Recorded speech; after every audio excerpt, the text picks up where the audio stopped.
Good morning. Coming down to my favorite spot on a Saturday morning. Let me go find my bench. This is Farmer's Market here in downtown Laverne, as you can see. Every Saturday. This is my thing. Let's see, I can sit in the sun. It's nice out today.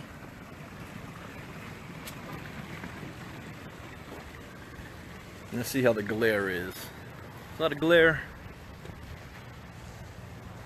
I think we're good there. Good morning, Brad. What's going on? Yeah, I think we're good to go there. Good morning, Saturday morning. I see Brad. What's happening? Dean, I'm live. What's going on, everybody? I am just now waking up. You know, I turned off my phone last night, and so nobody could disturb me, and my kids didn't disturb me this morning, so I overslept. I thought I was going to be up about 2 hours ago. Missed my gym appointment. I wanted to do this Facebook Live and get on with my day, but that's all right. We'll just start and get a little later. So it is like 9:30 West Coast time. So for those of you on the East Coast, it's afternoon for you already. But welcome. I hope you guys had a great week. I think 1 week ago when I think I was talking about the haters out there, the people that want to call everything underneath the sun a scam instead of focusing on what they should be doing in their own life.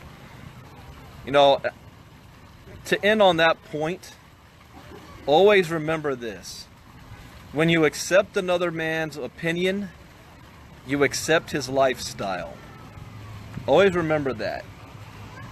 Because I had somebody after the call send me a message and say, you know, Brandon, it made sense what you were saying last week about, you know, my upline and the 7-figure earners in the MLM industry.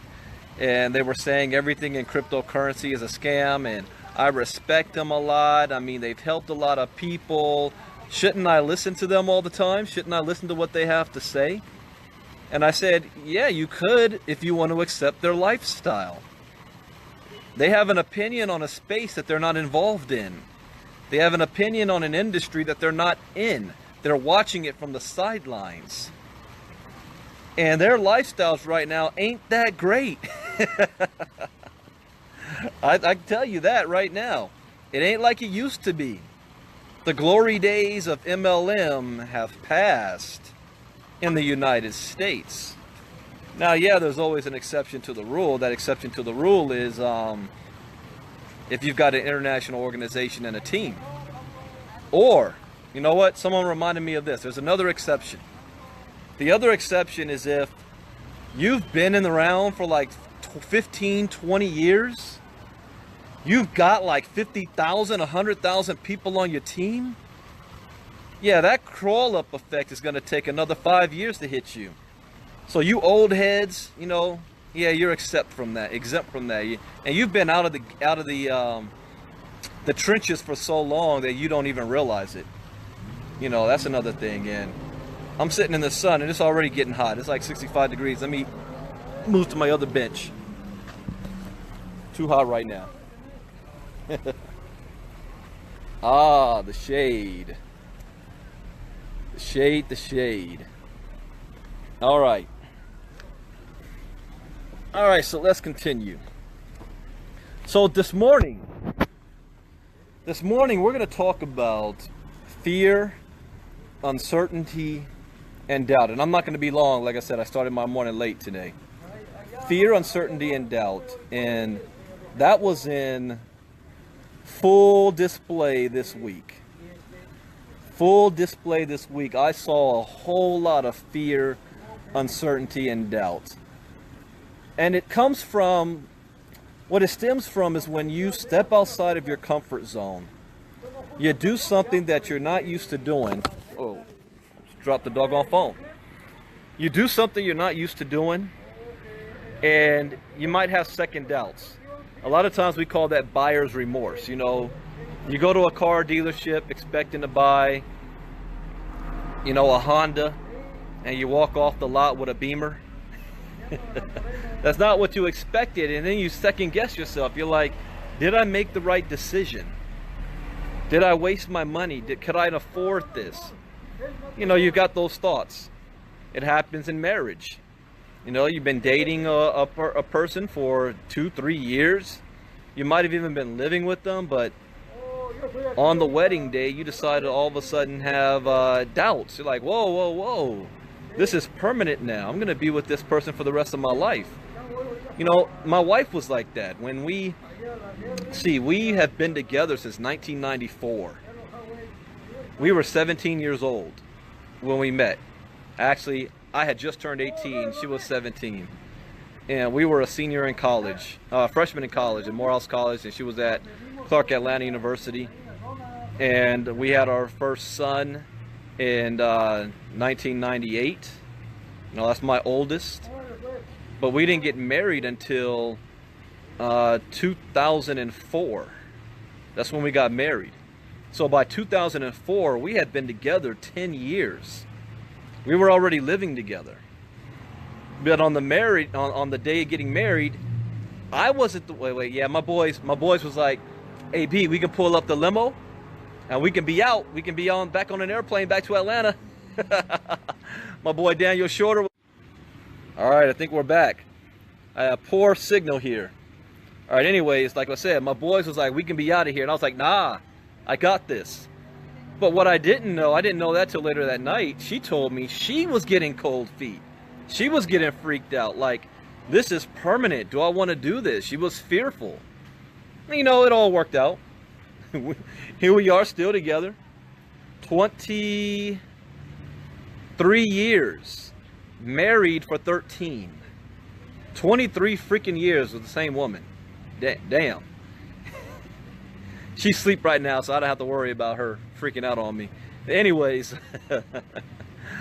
But what I saw this week was one of the main companies that we invest in. It's called BitConnect. And BitConnect was on a tear the last 3 weeks. BitConnect rose through the ranks, added over $1 billion in market capital in a matter of weeks. It seemed like it came out of nowhere from number 12 to number 6 on the coin market cap. And when something moves that fast, it garners attention from people inside the industry and people outside the industry. And it also can be seen as a threat. So what ended up happening, you started having articles written about BitConnect. You started having so-called experts wanting to give their opinion on why is this company doing what it's doing, and is it a good thing or is it a bad thing? And for people, you know, that don't understand it or know it, and they feel threatened by it, they automatically call it a scam, a scheme, a Ponzi. And what I found interesting about that is that these people should know better, because these same people defend Bitcoin being called a scam, a Ponzi, and all that. The same criticism that BitConnect was getting, Bitcoin has been getting since 9 years now, and they're still calling it a scam right now. And what these people always say is, the people calling Bitcoin a scam just don't understand it. They're not educated. They're speaking ignorance. But at the same time, they also don't understand BitConnect. They don't know how it works. They don't understand the platform. So they're speaking ignorance. It's like hypocritical. I call them out real quick. But enough about them, because there'll always be critics. And no matter what you do, there will always be somebody to say what you're doing isn't going to work, what you're doing is going to fail, what you're doing is a Ponzi or whatever.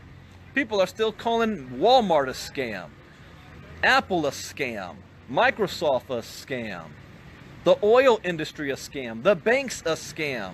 There's always somebody to call it that. What you have to be able to do is handle when information comes that's not flattering to you, that you don't like, that you don't want to hear. And if you're brand new and you're fragile and you're just learning, that could spook you a little. Oh my gosh, I saw a YouTube video and this person said this. What do you think? What should I do? Is it true? See, myself, Jairus Coleman, Shauna Ross, Peter Blackwell, all of my business partners, when we made our decision, we had already done our research. We had already done our investigation. So when we make a decision, we're comfortable with our decision. There's no way somebody else that doesn't know a quarter of what I know is going to shake me from my decision. There's people that I love out there that, I love the world with them. And they have their own opinion on something that they don't understand. And I'm not going to, just because they're my boy or they're my girl, and I'm going to accept their opinion on something I researched. And they're not willing to put in that time to research what I did.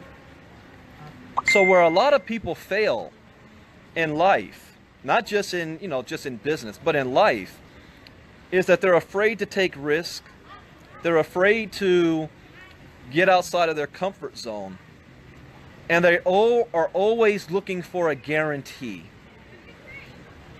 Those people that are always looking for a guarantee will never win in life. Never. Nothing in life is guaranteed. Nothing. You've got to step out of your comfort zone and sometimes take risk. And I'm going to use myself as an example. I'm going to share something that I have never shared. Only maybe 2 or 3 people know in my network. And this is personal for me. I've made it no secret that between July 2016 and July 2017 was one of the most difficult business 12 months in my business career for the past 20 years. And it wasn't because of our lack of performance. Everything that we did during those 12 months, we performed well, very well. It was things outside of our control that screwed things up for us. Why I'm always nervous about a CEO, a CEO doing something crazy and pulling the rug from under us.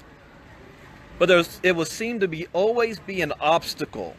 No matter what we did, no matter what direction we turned in, we were running into a brick wall. And I would be home and I would, in my quiet time, I would sit and I'm trying to plan and think our next move. And I'm like, what in the world is going on? What am I doing wrong? I'm very good at what I do. I'm successful in everything that we're doing here, but always something takes place, something that you don't even see coming. It's almost like, are we cursed for something for these 12 months? And I remember talking to my friend Greg Thurman in about summer of 2016, and I had a feeling, it feels like change is in the air, like a shift is taking place cosmically for everybody. And I knew a shift was taking place, and I was wondering, is this my shift? Where am I going to fit? And I made my first scary decision. My first scary decision was I resigned as vice president of sales and marketing of a company. That was a scary move to make, because in that position I was out of the field. I wasn't building a network marketing team for months now, which meant if I started anew, I'd have to start all over again. And so when I resigned from that position, I joined another network marketing MLM company in the health and wellness industry. And we started off having immediate success.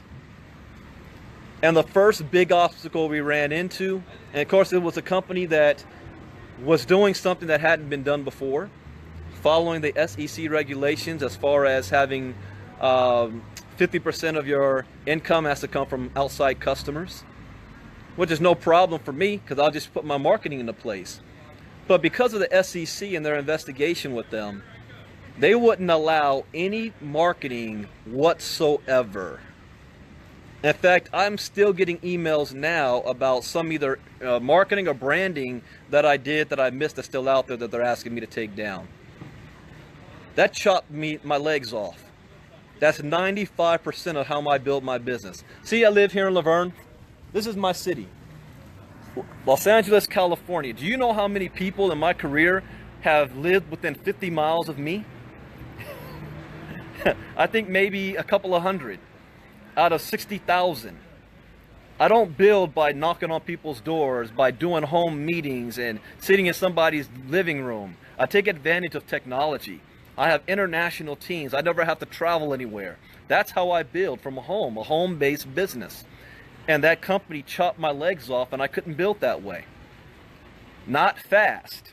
And I needed fast, immediate income because I've been 100% full-time for years. I haven't worked a job in years. There's no way in hell I could see myself ever going back to a 9-to-5 job. But I'm a father.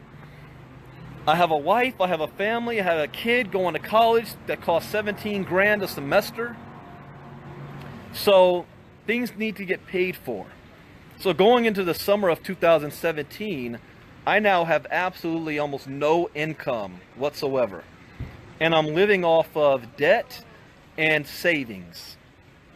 And you can only do that for so long. So we made a decision and said, you know, I got to look at an industry that can pay me MLM style money without having to have an MLM style team and organization, where true wealth is being generated, where I can take my skills that I'm good at and I can have massive success and immediate success. See, I always know there's a, Jim Rome even talks about this, Tony Robbins talks about this, Les Brown talks about this. Wherever you are right now is temporary situation. You're only one decision and 60 days away from changing your life. That's it. It takes about 60 to 90 days. And I know how to do 90-day runs. So we jumped into the cryptocurrency space. But we didn't just jump into a company. See, I think the fear, uncertainty, and doubt that a lot of people have is that they skip a step when they come into Bitcoin, the cryptocurrency. The step they skip is education. They have no education and understanding on this space. And because so, it's like if you ever took if you ever took karate or taekwondo, and they talk about your foundation, your legs, your feet have to be sturdy. You can't be moved. If somebody pushes you, you can't just topple over by the wind. You got to have a roots. Ground your roots. And people are coming into this space with no roots. So a video from somebody they've never heard of before that calls whatever they're doing a scam blows you over in an instant. See, what we did, we built our roots. And it took us 3 months to do so. But that's 3 months of no income coming in. So I was faced with the ultimate choice. If I want to continue down this path, I need to fund myself and finance myself. I'm probably going to have to do the unthinkable. And that is get a job. Got to make sure anybody hear me say that. Get a job. So I resigned myself to say, you know what? Let me go ahead and look for a temporary job. Something that I can ride on for at least maybe 3 months. 60 days to 3 months, 2 to 3 months. That's all I need. Maybe at worst for the rest of the year. For the rest of 2017. That's what I was thinking. Maybe let me go get a job, bite the bullet, so I can pay the bills and then hustle my ass off to get back to where I was and pay off my debt and get back on my feet again.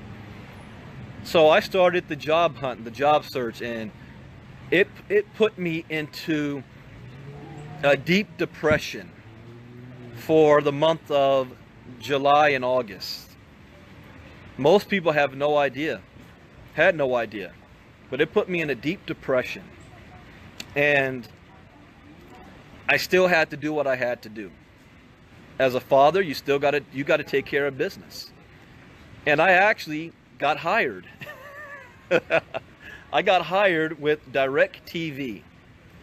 And I went through their training course. It was they hired me for manager, but to be like the district manager, for my skill set, I had to learn the ins and outs. I had to learn the sales. I had to learn the floor. I had to learn the product. I had to go through all that crap. They wanted to pay me I think about $600 a week in the beginning. And that would have been my salary for about 2 months, $600 a week. So at the time, I didn't have nothing outside of my affiliate programs, which wasn't enough to pay all the bills. And I'm still learning the cryptocurrency space. So I'm going into the training, and I'm looking at the people in the training and the system, and they're all between, 19 years old to 50 years old. And I was kind of on the older group as 41 years old and being trained by somebody that's 28 years old that's supposed to be my boss.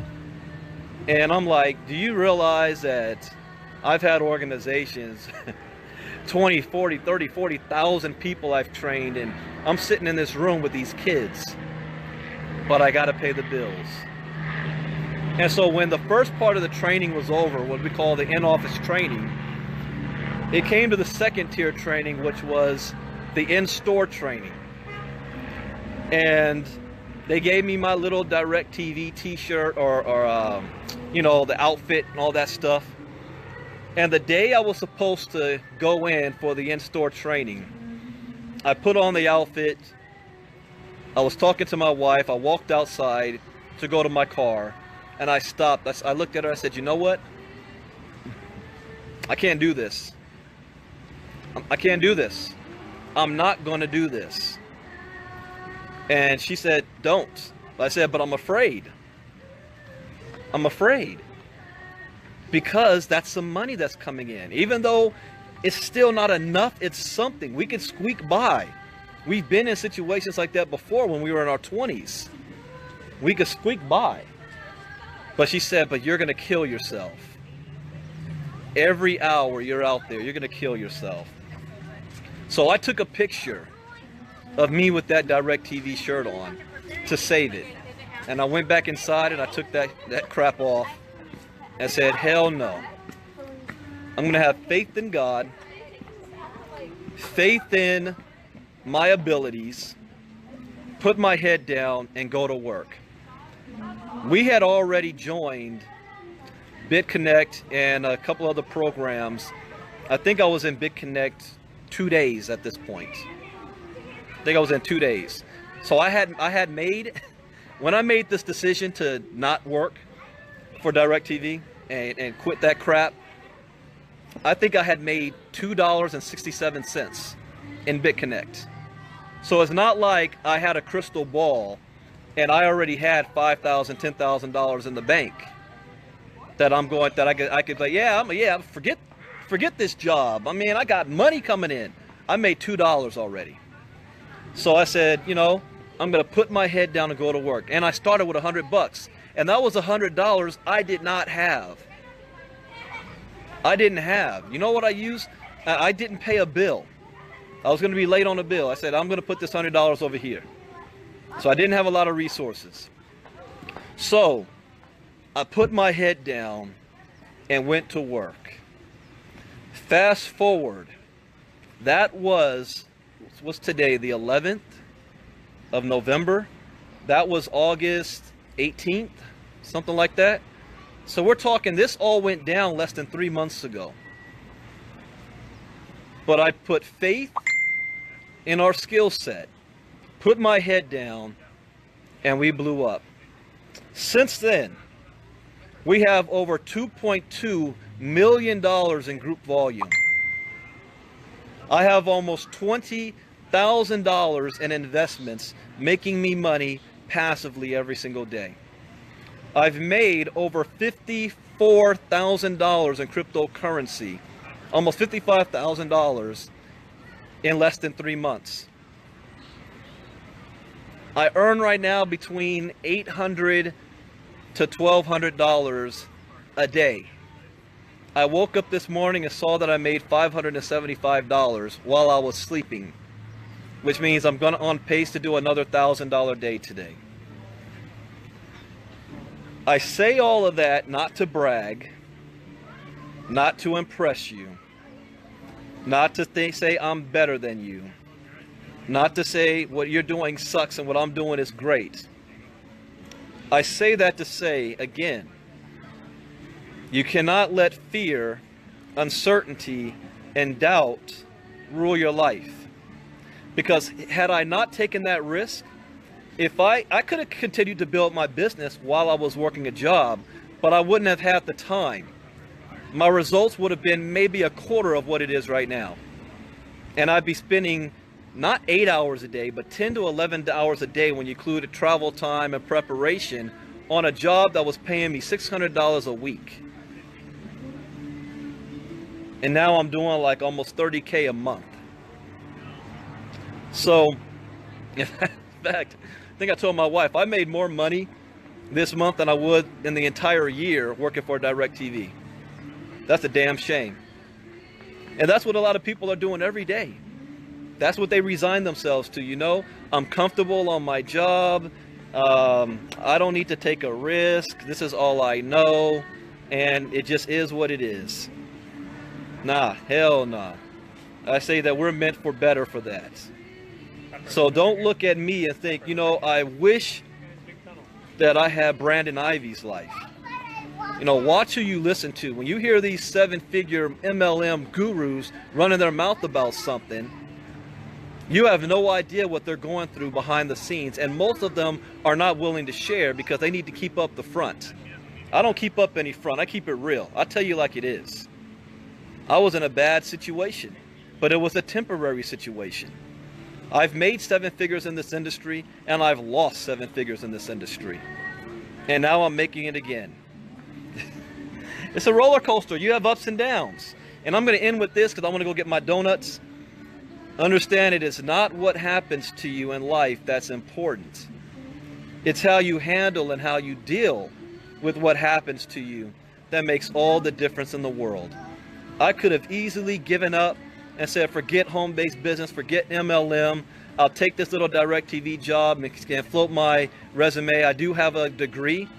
I do have a college degree. I am marketable. I can go get a $50,000, $60,000 a year job somewhere, and that would be my life. I could have done that. Hell no. I like freedom. And so I said, I am not moving backwards. That is the ultimate uncertainty. That's the ultimate stepping out on faith. And when you have that mindset, nothing can stop you. Nothing can stop you. Only thing that can stop you is you, because somebody made a YouTube video and now you're scared. You gotta toughen up. Get some brass balls out there. Step out on faith. All successful people have been risk takers. All successful people have been innovators, creators. Create your own destiny. No excuses, nobody to blame, and the only one that can make it happen is you. Oh, the sun's on me, right? Let me do it this way. So with that, you guys have an enjoyable Saturday. I might do another Facebook Live this afternoon. And yeah, we got training tonight. Training call tonight. And late night crypto talk, depending on how the news is today. So you guys have a great day. I am proof that you can succeed as well.